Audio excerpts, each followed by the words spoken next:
Hey, welcome to Demos on the Radio. I'm All My Knives. And I'm Torraine Futurum. And we're two friends and independent artists making a show about the music we're working on. And the music that we love. And this month, we're discussing our favorite albums of 2025. Stick around. Pass me the chord and turn it up slow. From the back of the car, we're playing our demos on the radio. Playing our demos on the radio. Playing our demos on the radio. Hi, Torraine. Hi. Happy New Year. Happy New Year. It's been a little while, hasn't it? It has been a little while. We took a break. We did. That was fun. But the break was good, and it gave us a chance to reflect. Mm-hmm. And during that reflection, we've both come up with a list of our top 5 favorite albums. I know for you it was quite difficult to narrow. Oh, it was hell. It was absolute hell. Yeah. I'm generally weird with lists anyway. Yeah. But this one you take them very seriously. Changed a million times. I had the opposite problem where I was struggling to think of 5 albums that I listened to. Not that I listened to, but 5 that were from 2025. I actually had that issue too, because this was a big year of discovering listening to artists who I only knew by name, but then never got into their work. So I was listening to a lot of people's full discographies this year. Cool. Okay. There were some albums that really moved me that I was I wish I could put it on, but it's not 2025. I know. I was actually thinking when I was picking, I first just picked albums I loved from recent memory, and the bulk of them were 2024. And I was like, fuck, why wasn't this? I wish we did this last year, because I had a banger list. Yeah. But I am pleased with my selections. Yeah, me too. I got there. It's going to be a big episode, so we should probably just get right into it. Yeah. What was your 5th favorite album this year? So my 5th favorite album is actually one that originally I wasn't going to be on the list at all. Oh, okay. But then the more I was listening to it, I'm like, no, I think this is really good. It's called Through the Wall by Rochelle Jordan. Okay. Through the Wall, Rochelle Jordan. Yes. And I think I was maybe on the fence about it because I don't have any moving, sweeping thoughts about the subject matter or anything like that. It's not, sometimes I like to flex and sometimes people have performative favorites of things. Yeah. It's this makes me seem smart or whatever. Yeah. But this is just a really great, well-made housey R&B kind of album. Mm-hmm. It's just well made. It's beautiful production, some cool. Interesting choices, even though it's what people would consider deep house. Okay. And it's the kind of album that's so sonically cohesive that you could just put it on in a bar and then just play through. Okay. And then, it's the kind of dance music that I love because it's silky and beautiful. Yeah. And it's not a bunch of sharp, angry synths, that kind of dance music I don't really get into. This is real grown and sexy, I'm at a fucking cocktail party. Cool. Kind of things. Yeah. Okay. My number 5 is already breaking the 2025 rule, because it turns out I learned this today after being convinced it came out in 2025. It came out in 2023. It is Brian Eno's original motion picture soundtrack for the Netflix show Top Boy, which I've mentioned on Demos on the Radio before. Yeah. The reason, in my defense, that I thought it came out last year is because he released 3 albums last year. Yeah, I saw that when I went on. This one was right butted up against those, and I kind of just got the wires crossed, and I was like, this is from that batch. Yeah. It's 2 years old. Whatever. It's new to me. The man, it's not your fault the man is working all the time. Prolific. 3 albums in 1 year. Good Lord. Give us a break. Although don't, because he's amazing. This is, I don't listen to a lot of, I guess, ambient music typically, but I think when you do, Brian Eno's the figurehead of ambient music, and instrumental music in particular. But I think I think this is one that I hate to say this, but I think it was algorithmically delivered to me as one of the tracks came up on after another song that I had played, and I really liked it. And then I went to take a chance on the album and listen to it the whole way through. Album's long as hell. It is. It's super long. But I discovered it when I was needing to do a lot of work, and I wanted something kind of minimally invasive but still compelling enough to listen to. Mm-hmm. And this exactly hits that mark, where it's interesting if you pay attention, but not like intrusive if you're not. And it creates an atmosphere that I really love, that's a little bit unsettling, but not like jump scare inducing. It's that line of like beautiful, but there's a kind of a coolness to it, a little bit reserved, and I can see why it would work in a show. I've never seen the show that it's made for. But you know the soundtrack. I know the soundtrack like the back of my hand now. That's funny. I have no interest in seeing the show. I have my own relationship to the music. Even though it's about a top boy? Exactly. I think I looked up the trailer and it's just like, it seemed like a kind of generic thing about like crime and maybe London or something. I don't know. I don't care. One thing I don't give a fuck about a crime show ever. That's not my genre. I think I'm mostly the same. Yeah. Although I love Elsbeth. I don't know who that is. It's like a CBS procedural kind of goofy, you know, whodunit kind of thing. Okay, this one I think is probably trying to be like a gritty, realist thing. Those I don't care about. Yeah. But yeah, he does such a great job of layering sound, building atmosphere, and I'm so impressed by someone who's well into their career to still make stuff that I think sounds compelling only a couple years ago. And he's so many people's grandfather. Like, oh my God, yeah. Like a lot of electronic artists owe him everything. Totally. You know? All right, let's move into the number 4 slot. Who is in number 4? Okay, my number 4 is also an album that if you are a Daughter fan, you know that I've spoken about before. It is called Face Down in the Garden by Tennis. Mm-hmm. Such an impactful album for me. Mm-hmm. Completely the opposite of the Rochelle Jordan album. This one is really like a concept album, in my opinion. Tennis is like a husband and wife duo. Yeah. They were making music together for like 12 years and like that. This album, to me, I've said before, feels like a divorce album. Right. And if not a divorce album, at least an album that's acknowledging some complicated realities of being in a really long-term relationship and also working with your partner. Yes. Ooh, great way to phrase it. I love that there are all of these like motifs that come back and forth from the lyrical content to like song, like musical themes. Like, let's say there's like song number 1 has like one throwaway line or an ad lib or something. Yeah. And then like 4 songs later, that little line that just happened once becomes the chorus of a different song or like a bridge of a different song. So there's all of these like themes like coming back and forth into each other. And there's some really like heartbreaking like lyrics about just relationships. Yeah. I keep raving about the song At the Wedding, which is like the feeling of being at a wedding, exposing the ways that you and your partner don't have those feelings anymore. Right. Yeah. And I don't know, just like really beautiful writing all throughout. Yeah. Anyway, that's my number 4. Cool. Okay. I love the title of that record also. Face Down in the Garden is such a good evocative title. Yeah. Really good. Cool. Okay. All right, what's yours? My number 4 goes to a record that I was listening to at the exact same time as the Brian Eno one. And that was this summer. And this is a good summertime record, I think. It was Willoughby Tucker, I'll Always Love You by Ethel Cain. Mm-hmm. I don't remember if I started it with like the singles or not. I think I did try listening to the first single and absolutely loved it. It was called Nettles. She's an absolute master at making a long track not feel long, which is hard to do. I remember when I was looking at like the lyric video for Nettles, the first comment on the video was, "This is the fastest 8 minutes of my life." And I loved that. I felt like whoever wrote that comment, you really nailed it. Her songs just, I think of them as like,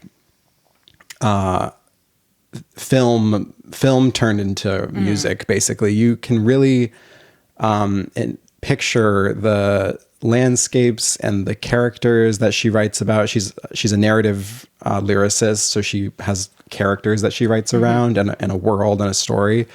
Yeah. Can I hop in for a hot second? Please do. I just wanted to say that I had never heard Ethel Cain's voice before. Oh, okay. Any music. Yeah. Not even a clip, anything. Yeah. But then when I got to it, I was like, oh shit.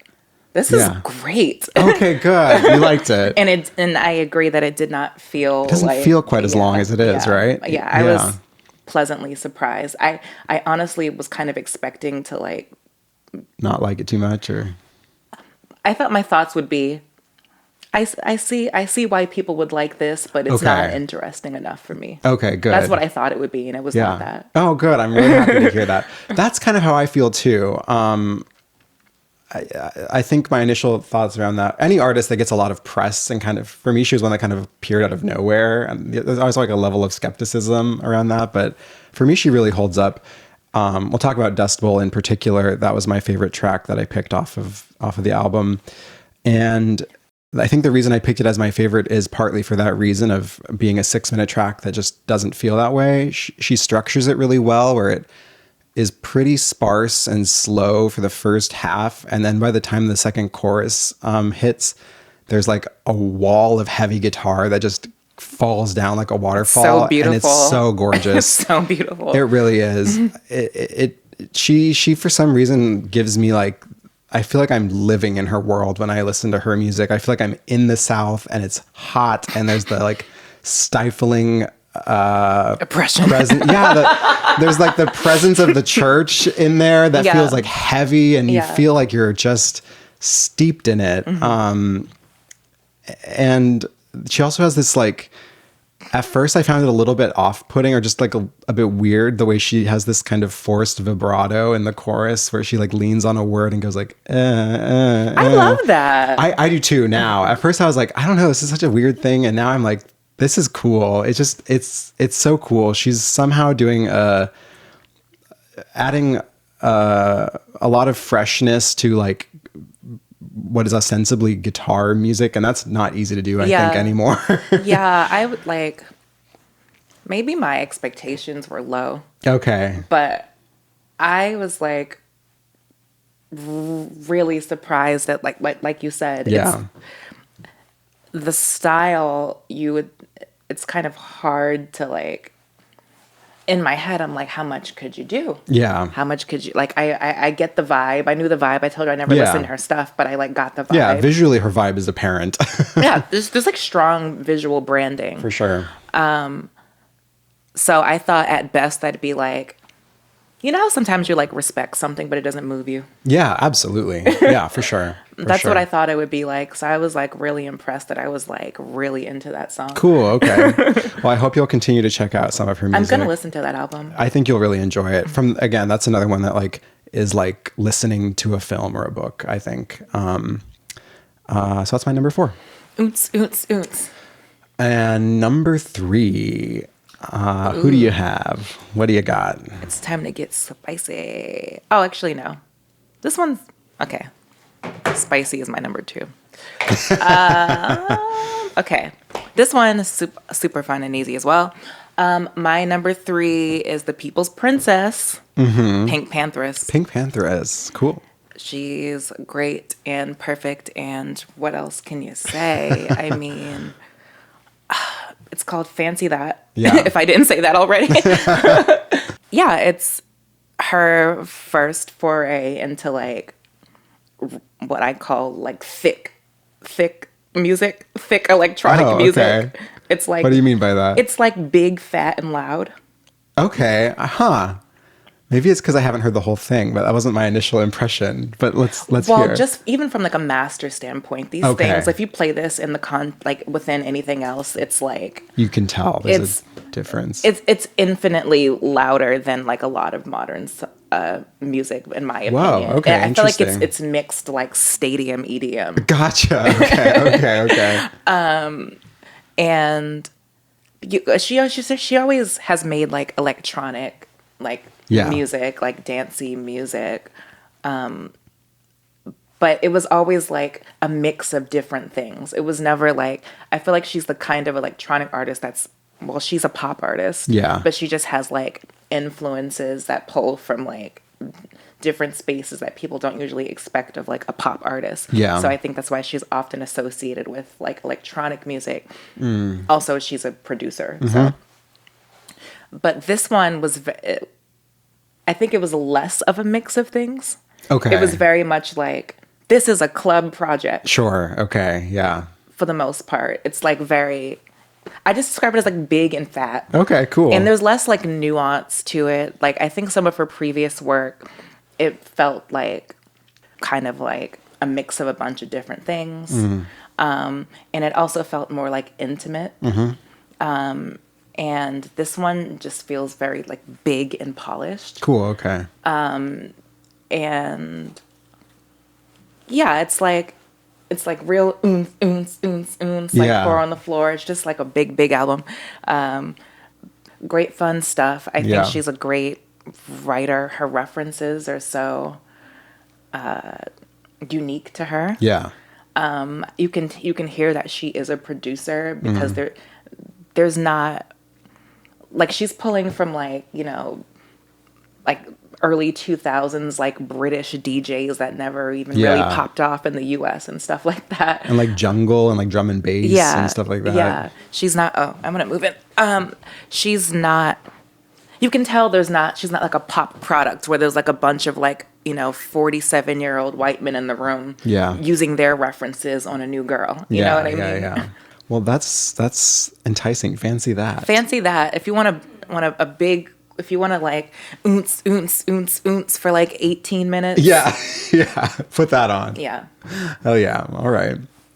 What did I pick for number 3? I picked another electronic, I think kind of it girl of the moment, oklou, and her record Choke Enough. Another one that has come up on the show before, I think, in the What Are You Listening To segment. Her and PinkPantheress have a song together. They do. They're kind of, I feel like there's some overlap there in the like self-produced / sort of gentle electronic area. This is a beautiful record. It's one that just kind of stuck with me, and similar to the Brian Eno album where it works well if you're paying attention. There's a lot of great subtlety in the production, and also is lovely to have on in the background. Normally I think it could be kind of an insult to say an album is a background album. And I don't mean that this way at all. And this is one that I actually like to listen to really attentively just because there's so much richness, but it's all about subtlety. It's about almost like surgical, I think, minimalism. But her voice is beautiful. It's also a very sweet album. She recently became a mother, I think, around the time that she made it. And it's an album that I think would also work. Like I could see kind of people of all ages liking it. I can see a child enjoying it. I can see obviously myself or even a much older person enjoying it. And it's, how much older could they get? I'm joking. Sorry. 1 foot in the grave. Intrusive thought.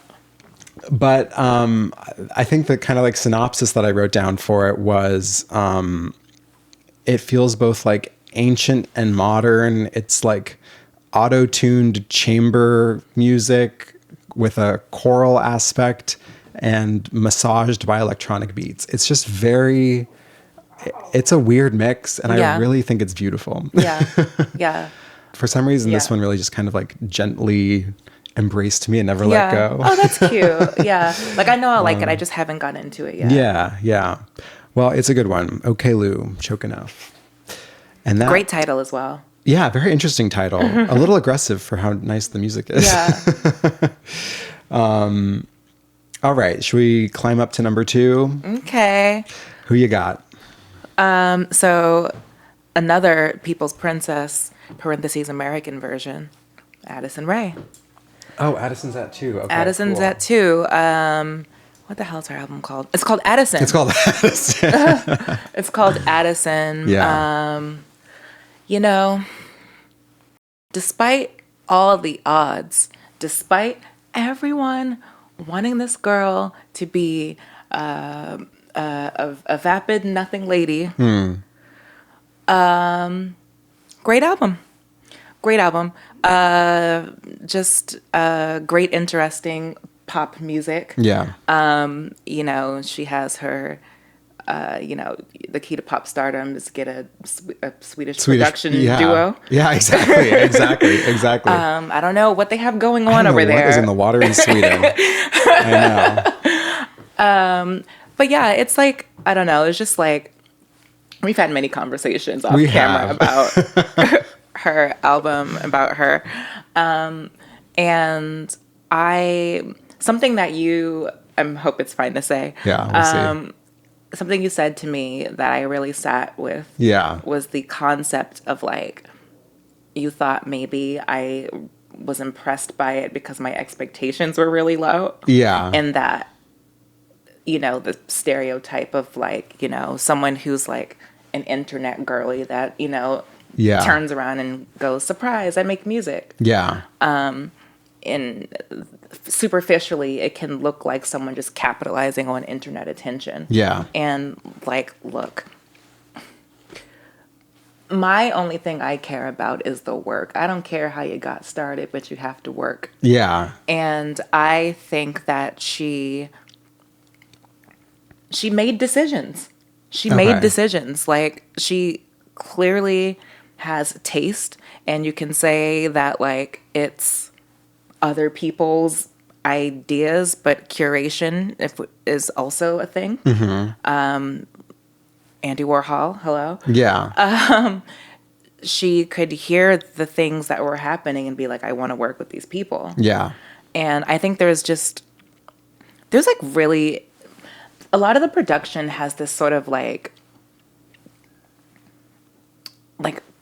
kind of cold, contemplative kind of like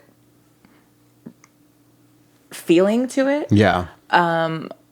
You would assume based on how she came up, it would just be like sugary, vapid, like I'm a cutesy bad bitch pop music, me and my girls in the escalator, whatever the fuck people talk about these days. Mm-hmm. But it's not that.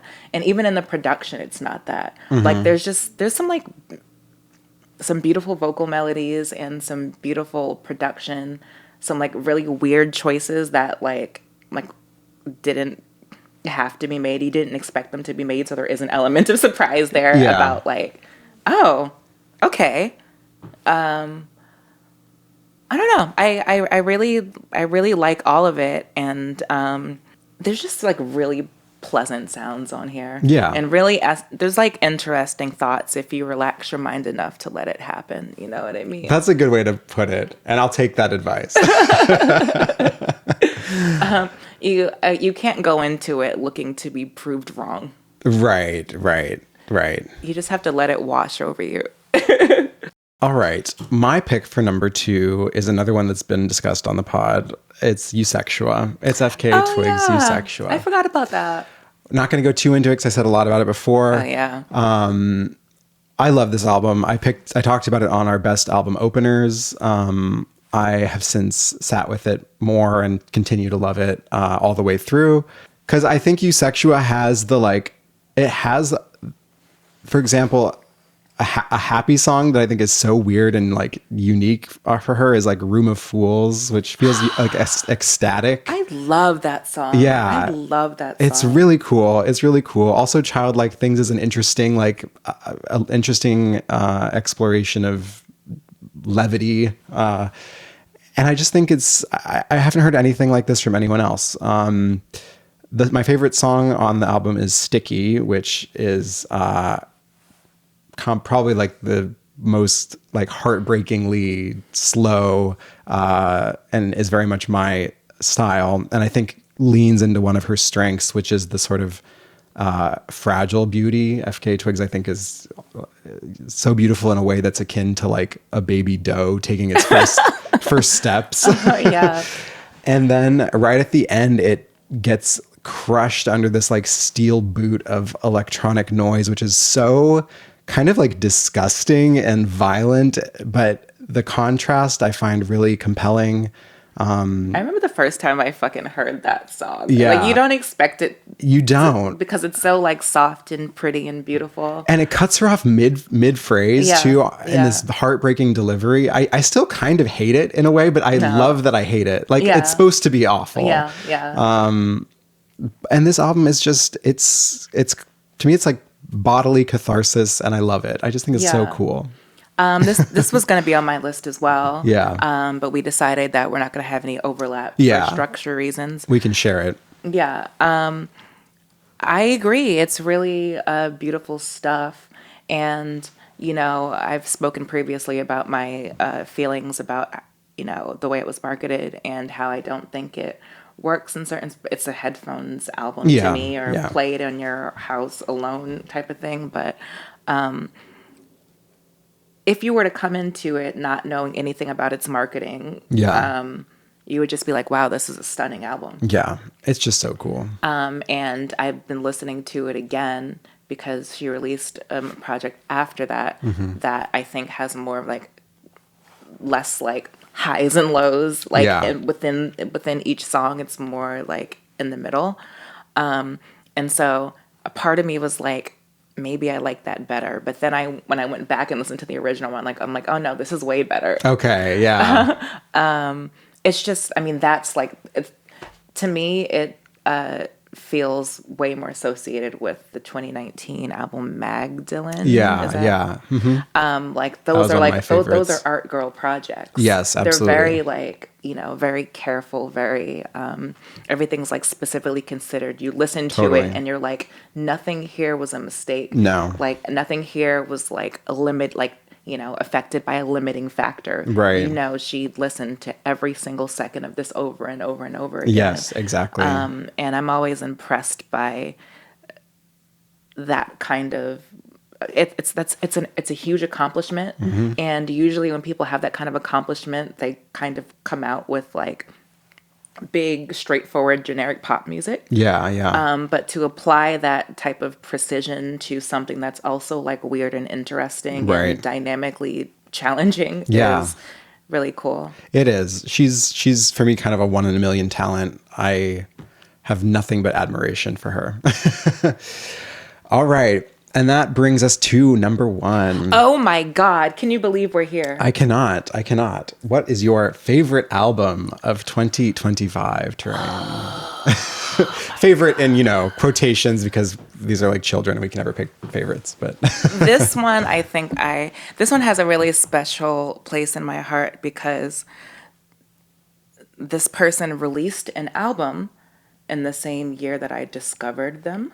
His name is Nourished by Time. One of my favorite artist names I've heard recently. Yeah. Love it. I tried to look up the genre and people have called it like R&B or like alternative R&B with some like dance influence. I don't know. Maybe it is R&B, but it's not like R&B the way you expect to hear R&B. So maybe I just have a narrower idea of what that is.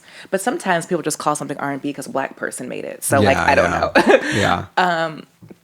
Whatever it is, it is mostly a lot of, this project specifically is a lot of like sort of mid-tempo, like contemplative music in its subject matter, but it's still like very groovy. Like it's very groovy and there's lots of interesting like instruments. Like you take something from this world and you don't expect these two things to be on the same song. There's like several times in the album where I'm like, what a weird choice to put these two sounds on the same song. Yeah. But yeah, he writes a lot about, he's one of those artists that I think I am, which is like, you write catchy, like memorable melodies, but then the subject matter is devastating. Or at least like complex and introspective. Right. Yeah. Okay. So the song I just want to highlight is called It's Time. The second verse, I think, like highlights the whole vibe of like what his music is like. He says, my whole life changed faster than a minute. I dreamed this life. Now I'm scared to live it. My grandmother never made me choose no religion. I guess that means I never need to be forgiven. But in times when I lose balance, I can't always choose drugs. Wow. So that's kind of the vibe of the album. Yeah, it's like stuff like that. Yeah. But very like kind of like fun, groovy music. Yeah. But it's like lyrics like that all Totally. throughout. I went through his entire discography this year, and I've just been like, I think he's gonna be like one of my favorite artists. Yeah. So that's exciting to be like, oh, I could still get really excited about someone new. Yes, yes. I will say, I heard you sent me a couple of songs, and I am very intrigued. I'm gonna go listen to more. This is one where I kind of immediately picked up on like, this is a gem. This is a unique person. Yeah. Yeah. So I share your sentiment, and I'm gonna look into them a lot more. Listen to the album. It's called Passionate Ones. The Passionate Ones. I don't know if we said that. I didn't say that. Sorry. The album is called The Passionate Ones. Okay. By Nourished by Time. Cool. All right. I also had a similar feeling around this album and artist when I first heard it. I was like, oh my God, this is gonna become a fundamental record for me. I picked Model Actriz and their 2025 record Pirouette, which I heard in the last 2 weeks of 2025 on a recommendation from someone. And I pressed play on this thing, first track, and immediately was both like so brought to life and disgusted because do you ever see a piece of art or interact with a piece of art where you're like, well, they did it. They did the thing that I've been working towards this whole time. Hell yeah. Hell yeah. They cracked the exact code I've been working on. Holy fuck. That's not entirely true. Obviously, I'm not comparing myself to them, but like so many of the choices and taste, elements of their taste and sound and production are things that I would love to do or have hinted at in my own work, or I'm trying to do, and they've just done it so well. Yeah. It balances that mix of like kind of brutal noise and danceable and beautiful, and also kind of brave. I find the most courage in the way that the voice is produced, which is very dry in most parts. I was gonna say, yeah. It's like one voice. Bare. It's bare. It's just right there. Yeah. I don't want to speak, in any way that the singer might feel about, but I did watch a brief interview where he, I think, also hinted at like not being a virtuosic singer or not being, a typically technical marvel of a singer, but working with his voice. Mm-hmm. And I just find that so inspiring because it's still very cool sounding and very beautiful. And I think it's just a weird amalgam of sounds that I find really interesting. They're essentially a rock band making dance music and maintaining an element of like unabashed queerness and gayness. And I just love it. It's beautiful and ugly and heart pumping and ugh. The song that you highlighted for us, when I was listening to it, when you were talking about like similar choices, like I feel like I know like, your palette. Style, pretty well. And I was like listening for something to be like, okay, well, he wouldn't do that. And the only thing I can highlight is your voice is usually more produced. Yeah, exactly. But besides all the musical choices, I was like, I feel like this is like a song that you wrote. That I would make. Yeah. That's how I felt too. And now I'm like, am I done? Like, I'm not going to make anything better than this. Yeah, well, please. Of course you will. Collab. Yeah, maybe. Oh my God. No, I would love to, Model Actriz, please let me open for you. I'm not on your level, but... I would disagree. I think you are. Thank you. But anyway, I'll leave it there. I feel like there's a million other things I want to say about it. I'm not going to. I'll find an excuse to talk about it on another episode. That's my number one. Pirouette. All right. Well, as a very special treat on our end of year special, we have our producer, Willa, in front of the camera for the first time. And we asked her to also think a little bit about her favorite picks of 2025. Not necessarily from albums that came out last year, but what she was listening to. And I'm going to pass her the mic and she's going to run down her list for us. Okay. Willa? Yes. Thank you. So good to be on the couch. Oh my God, I'm so excited. Love this. Welcome to the couch. Thank you very much. Okay, so I'm excited because I think about these albums a lot.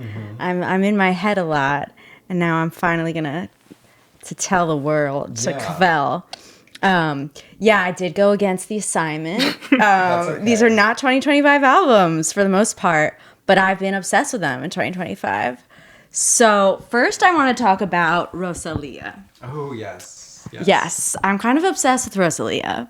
Some people know this. There was a ban in my apartment from Alex, my husband. No more Moto Mommy. That is okay. I love that album. Okay, I wondered. Yeah, it was That's so funny. It was too much, but I don't. Oh yeah, thank you. Yeah, please. I need notes. Yeah. He's a hater.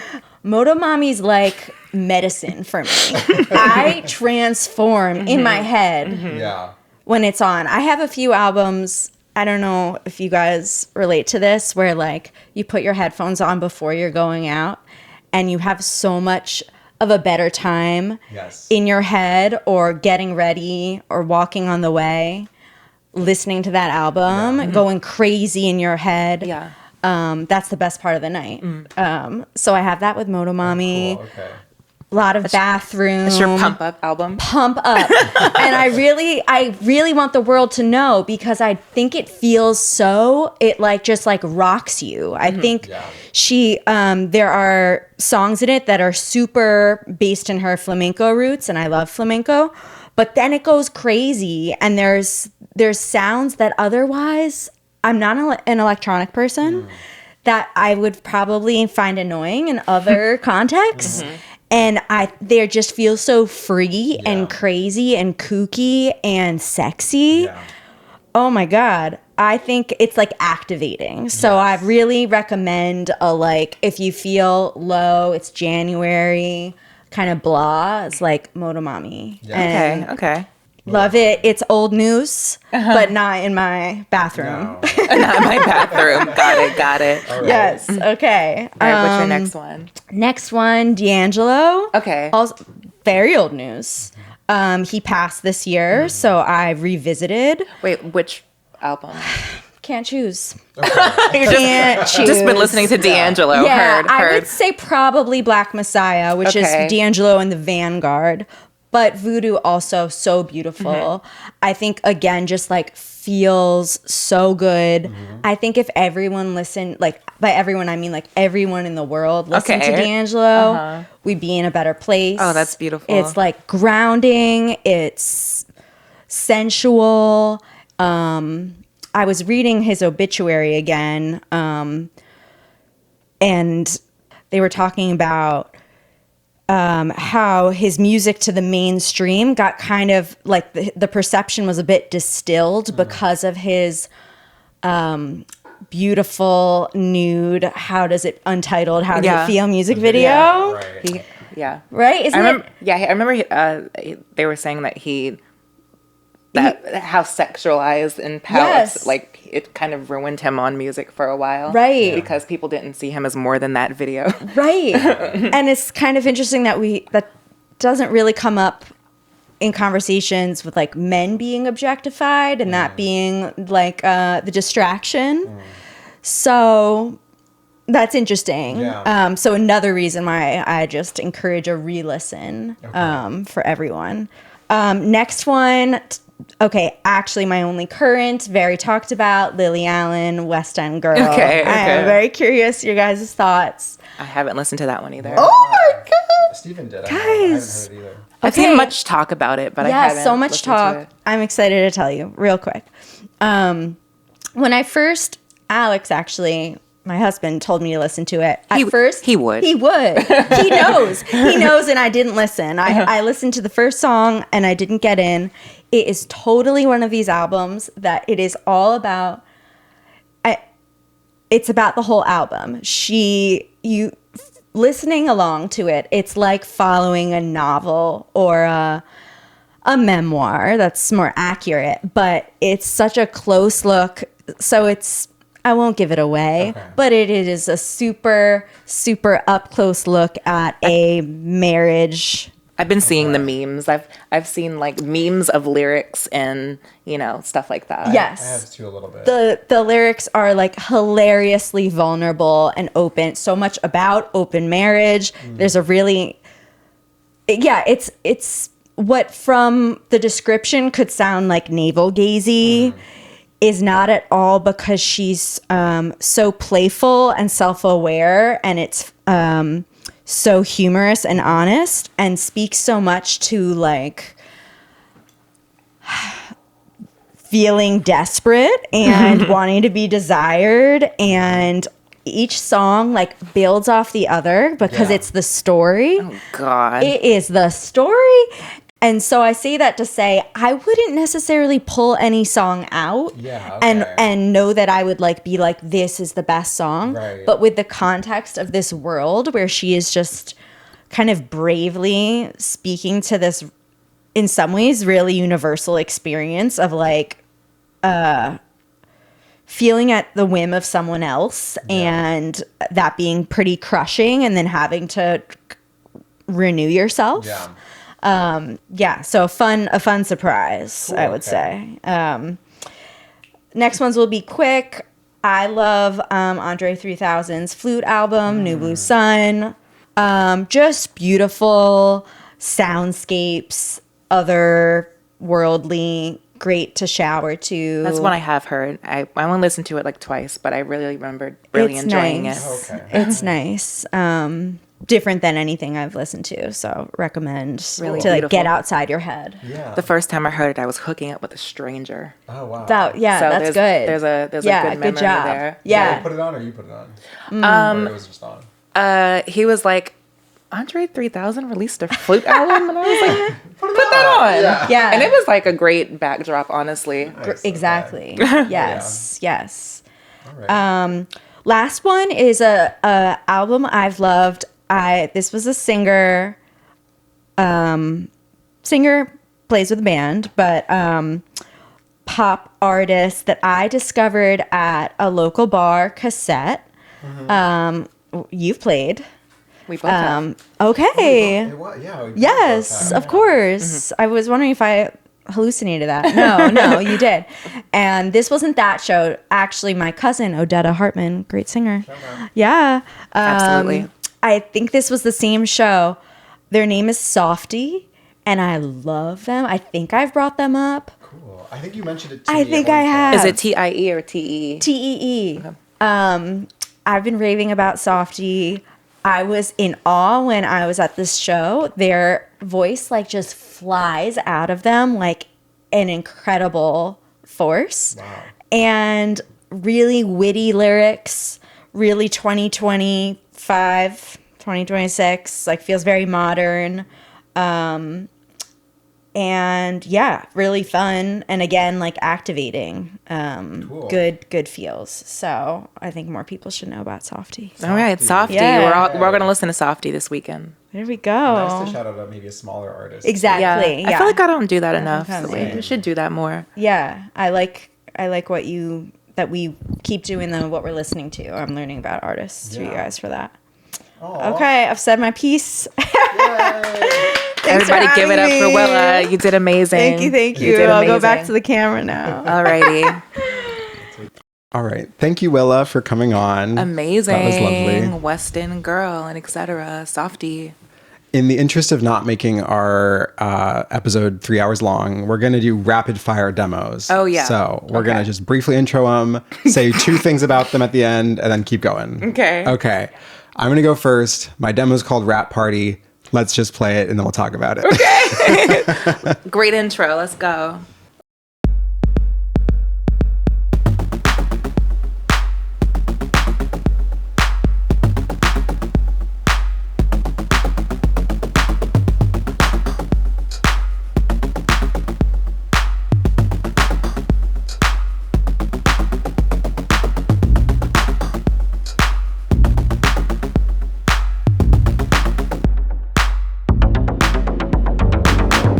Everyone out, it's a rat party.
Ooh. All right, that was Rat Party. That was Rat Party. Now tell us, which rap is it?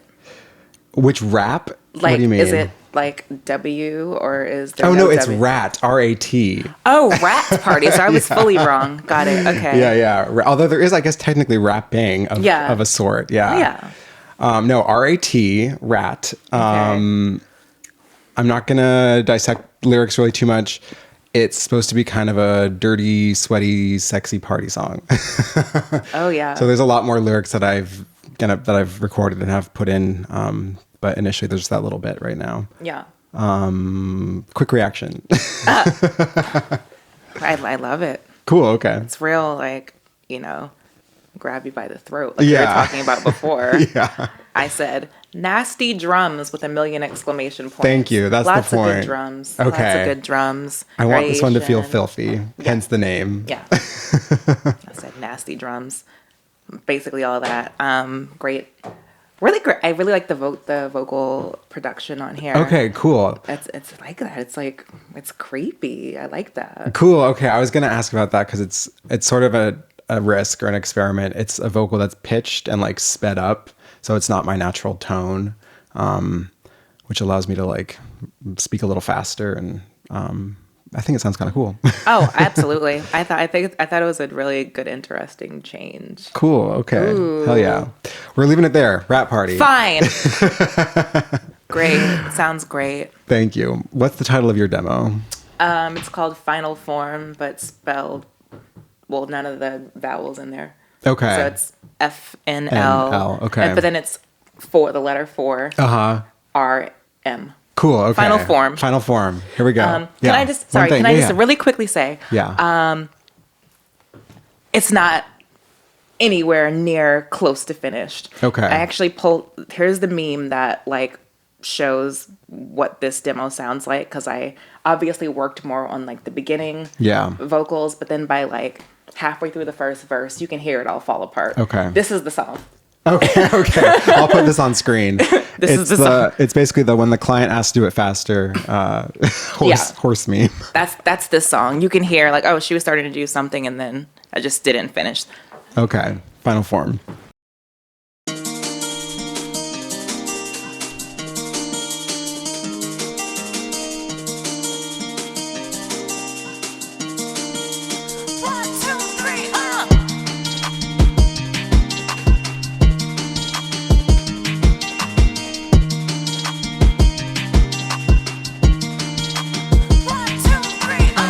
What you thinking, what you saying? You got dreams and I got plans. I know this thing is in demand. I got plans, I'm going.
Final form. Yeah. That'll wake you up. I love it. Oh, okay. Thank you. I was saying that it was like sort of.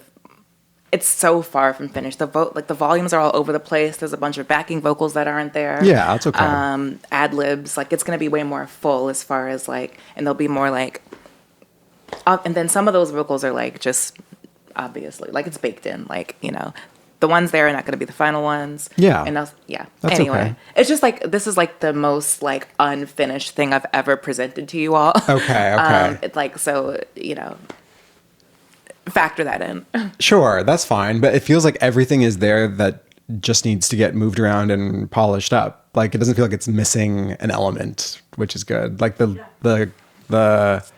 melodies are written and they're clear and the instruments are working together. Like the choices are all there. So Okay.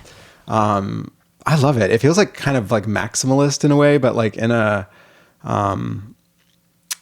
that great mix of like pop and like experimental pop is how I would describe it. It's so cool. Thank you. Yeah. I think it is experimental. Yeah. What do you want to say about it in terms of, I don't know, quickly? I don't know. It is what it is.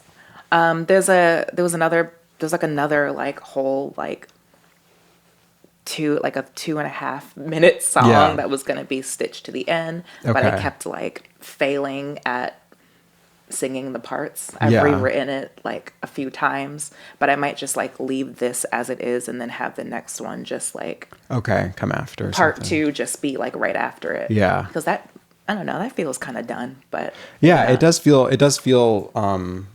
like its own full thing already. You had previously sent me the vocals and said you were like worried about them, and sure, there's like minor tuning things, but like largely it's so good. It's just really like the melodies you write, you've got an ear for it. You just really have an ear for catchy. Okay. You just know how to hear catchy. Oh, I love that. Thank you so much. Yeah. I don't know. I loved how it changed throughout. Yeah. It was like surprising and fun. Okay, thank you. Yeah. Like it really evolves. Yeah, I was trying to, it was supposed to be like this big like thing. Yeah. Like originally it was supposed to be like 5 minutes long, and I'm deciding whether I want the other half, but it's supposed to like keep changing over the course of it. I think that's good because you have sort of that main guitar loop that keeps going. And so if nothing else changed, it would get boring really fast, but you don't have that issue at all. You introduced the right things at the right time to like, each time I felt like I kind of like, okay, I understand the section, it changed on me. And Ooh, like, I love that. Yeah. Okay. Yeah. Cool. Okay. We've done it. We've done it. I loved both of yours. Thank you. Oh, thank you, Willa. I guess that brings us to the end of our end of year retrospective. Oh yeah. This was a big dog. We kind of speed ran.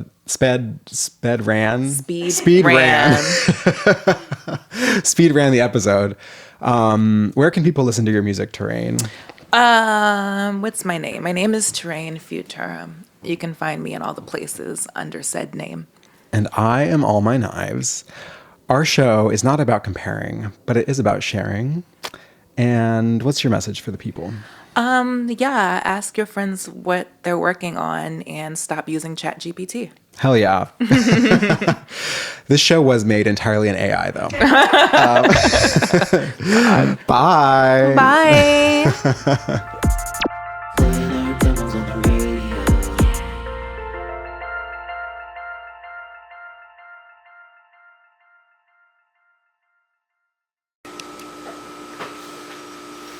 Can you say something, Torraine, into your mic?